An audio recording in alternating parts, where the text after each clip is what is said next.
நம்ம இன்னைக்கு டேஸ்டான காடை கிரேவி எப்படி செய்யலான்னு பார்க்க போகிறோம். Hi friends, welcome to 90s Jana channel. என்னோடய சேனலை ஃபஸ்ட் டைம் பார்க்குறவங்க சப்ஸ்கிரைப் பண்ணிவிட்டு பக்கத்தில் இருக்கிற பெல் பட்டன் அழுத்திக்கோங்க. காடை கிரேவி டேஸ்ட்டாக செய்கிறதுக்கு நாம் ஃபஸ்ட்டு ஃப்ரெஷ்ஷாக மசால் வறுத்து அரைச்சிக்கலாம்.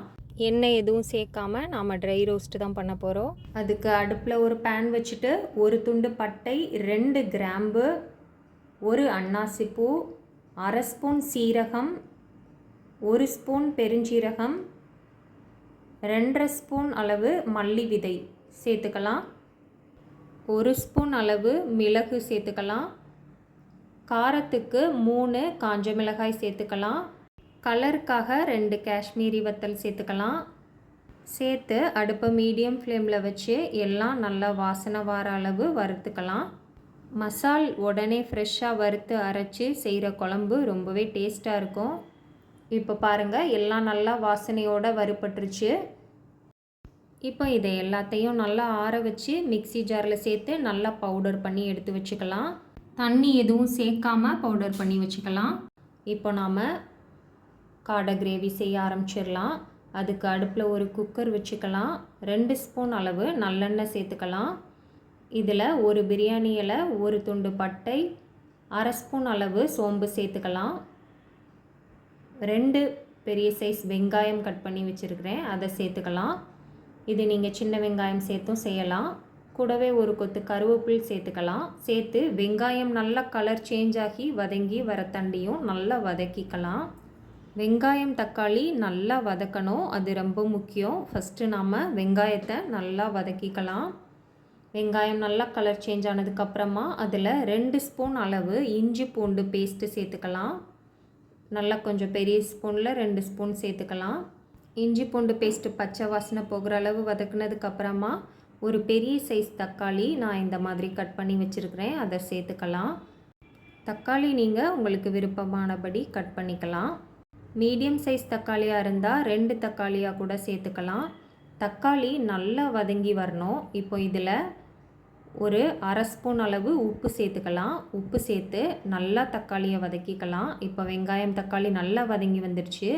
இப்போது நான் ஒரு 3 காடை வாங்கி அதை நல்லா மஞ்சள் போட்டு வாஷ் பண்ணி எடுத்து வச்சுருக்கிறேன், அதை சேர்த்துக்கலாம்.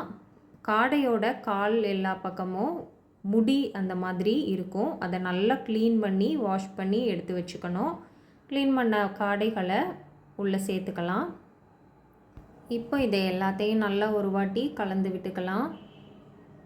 ஒரு நிமிஷத்துக்கு காடையை நல்லா கொஞ்சம் வதக்கிக்கலாம். ஒரு 1/2 ஸ்பூன் அளவு மஞ்சள் சேர்த்து வதக்கிக்கலாம். நான் வீட்டில் ஃப்ரெஷ்ஷான மஞ்சள் அரைச்சி ஸ்லைஸ் போட்டு வச்சுருந்தேன், அதை சேர்த்துருக்கேன். நீங்கள் மஞ்சள் தூள் சேர்க்குறதா இருந்தால் 1/2 ஸ்பூன் அளவு மஞ்சள் பொடி சேர்த்துக்கோங்க. கூடவே இதில் நாம் அரைச்சி ரெடி பண்ணி வச்சுருக்கிற மசால் பொடி எல்லாத்தையும் சேர்த்துக்கலாம். எல்லாத்தையும் சேர்த்துட்டு அடுப்பு லோ ஃப்ளேமில் வச்சுட்டு நல்லா கலந்துக்கலாம். மசாலெல்லாம் நல்லா காடையில் மிக்ஸ் ஆகிற அளவு நல்லா கலந்துக்கலாம். மசால் பொடி சேர்த்து மிக்ஸ் பண்ணும்போது மட்டும் நாம் அடுப்பை லோ ஃப்ளேமில் வச்சுக்கணும், இல்லைனா ட்ரையாக இருக்கிறதுனால டக்குன்னு அடி பிடிக்க வாய்ப்பு இருக்குது. எல்லாத்தையும் நல்லா மிக்ஸ் பண்ணி இந்த அளவு கலந்து விட்டதுக்கப்புறமா நாம் தேவையான அளவு தண்ணி சேர்த்துக்கலாம். நான் இன்றைக்கி ஒரு பெரிய டம்ளரில் 1 டம்ளர் அளவு தண்ணி சேர்த்துக்கிறேன். நீங்கள் தேவைக்கேற்ப தண்ணி சேர்த்துக்கோங்க. உங்களுக்கு கிரேவி எந்த மாதிரி தேவையோ அதுக்கேற்ற மாதிரி தண்ணி சேர்த்துக்கோங்க. கொஞ்சம் தண்ணியாக இருக்கிற மாதிரி குழம்பு வேணும்னு நினச்சிங்கன்னா அதிகமாக தண்ணியும், கிரேவி கொஞ்சம் திக்காக வரணும்னு நினச்சிங்கன்னா இந்த மாதிரி 1 டம்ளர் அளவு தண்ணியும் சேர்த்துக்கலாம். சேர்த்துட்டு எல்லாத்தையும் நல்லா திரும்ப கலந்து விட்டுட்டு ஒரு கொதி வர தண்டியும் வெயிட் பண்ணலாம்.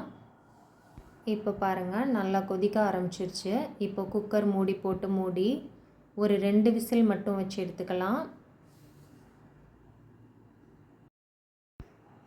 2 விசில் வச்சதுக்கப்புறமா திரும்ப அடுப்பு ஆன் பண்ணி 1 நிமிஷம் கொதிக்க விட்டுடலாம். இப்போ உப்பு போதுமான்னு செக் பண்ணிக்கலாம். உப்பு தேவைன்னா சேர்த்துக்கலாம். நான் ஒரு 1/4 ஸ்பூன் அளவு உப்பு இப்போ சேர்த்துருக்கேன்.